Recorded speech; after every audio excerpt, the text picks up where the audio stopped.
Election వచ్చేందుకు మా మీద మాతో పని జరుపుకుంటారు. ఎలక్షన్ వచ్చిన తర్వాత మమ్మల్ని కత్తి పెట్టి మొత్తం నలుపుతుంది చూడండి, అట్లుంటుంది మా పరిస్థితి. మమ్మల్ని కూడా అర్థం చేసుకోండి. మేమే కోడిసిన కాదు, మాది ఒక ఉపాధ్యాయ కుటుంబం. మా నాయన హెడ్ మాస్టర్గా చేస్తా, మాది మధ్యతరగతి కుటుంబమే. ఇలా యావదాస్తి కూడా అమ్ముకొని ఎలక్షన్ల కోసం ఒక ఇల్లు ఇప్పుడు జీవనం సాగించే ఇల్లు ఉంది.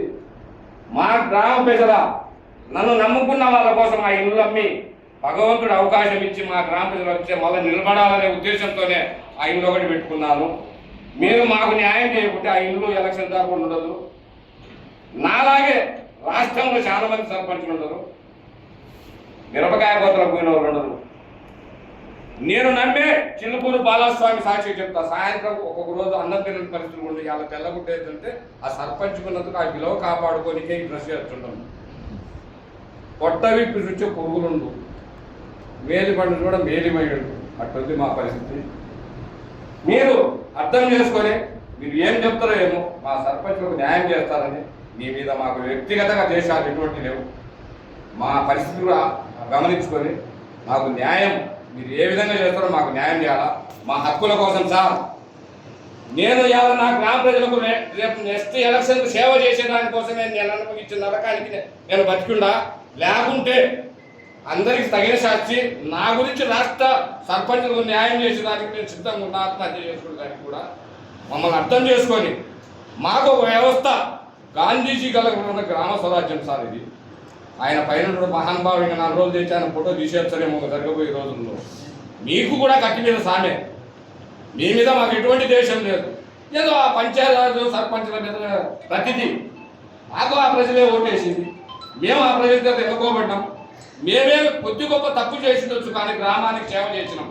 ఇలా ఒక మైనార్టీని గ్రామంలో ఎటువంటి చెడ్డ పేరు తీసుకోకుండా రెండోసారి గెలిచిన సర్పంచ్ నేనే. మేము ఏం చేస్తున్నామో ఏమో ఆ భగవంతుని తెలియాలా, రసూలు పర్వాలేదు అన్న మాట తెచ్చుకున్నాం. కాబట్టి ఇలా మాయి చితికిపోయిన సంసారాలు బీదం ఉంది మా ప్రజల, మా సర్పంచులందరికీ. ఇలాగే కొనసాగితే రాష్ట్రం కలిగేటట్టు చేస్తా. దేనికైనా సిద్ధమే. అన్యాయం ఇచ్చినాం 60 సంవత్సరాలు. మమ్మల్ని తప్పుగా 1000 మంది ముద్దాయిలకు శిక్ష పడిన పర్వాలేదు, ఒక నిరపరాధికి శిక్ష పడకూడదని మన రాజ్యాంగం ఉంది.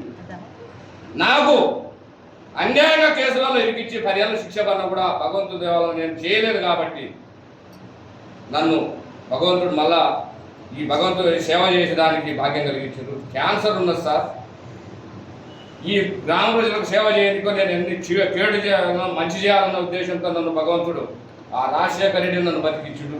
నేను సత్యదాకా కూడా ఆయన మర్చిపోకూడదు ఆయనను. కాబట్టి సార్, మమ్మల్ని మా యొక్క దీనగాలను దృష్టిలో పెట్టుకొని మా సర్పంచ్లకు న్యాయం చేస్తారని ఈ మండల సర్వసభ్య సమావేశం మీకు తెలియజేస్తూ సెలవు తీసుకుంటాం. రాజకీయాలకు రాలేదు, కానీ ఈరోజు పరిస్థితి చూసినట్లయితే మా ఇంట్లో భోజనం మీ ఇంట్లో తరలి వేసినట్టున్నాం సార్. మేము పనిచేసిన దానికి అడుగుతున్నాం సార్, పనిచేసిన దానికి ఏం అడగట్లేదు. ముందు ఫోటో అంటారు, వెనక ఫోటో అంటారు, కానీ డబ్బులకు వచ్చేసరికి మాత్రం డబ్బులు ఇవ్వరు. ఎమ్మెల్యేని అడగండి, ఎమ్మెల్యే బ్రదర్ని అడగండి అని చెప్తారు సార్. గ్రామాల్లోకి వచ్చినప్పుడు ఏమో మీరు మాత్రం ఆ పని చేయండి ఈ పని చేయండి అంటారు. డబ్బుల దగ్గరికి వచ్చేసరికి వాళ్ళని ఇలా అడగండి అంటారు. ఒకవేళ మేము చేయకపోతే మమ్మల్ని నమ్ముకున్న ప్రజల యొక్క సమస్యలు ఏమవుతాయి, ప్రజలు మా మీద తిరగబడ్డానికి. కానీ ఆ ఉద్దేశంతో మరి ఎక్కడ కూడా మీ యొక్క 5 సంవత్సరాలు ఏ ఉద్దేశంతో అయితే రాజకీయాల్లోకి వచ్చామో ఆ ఉద్దేశాన్ని నెరవేర్చుకుని పోతున్నాం.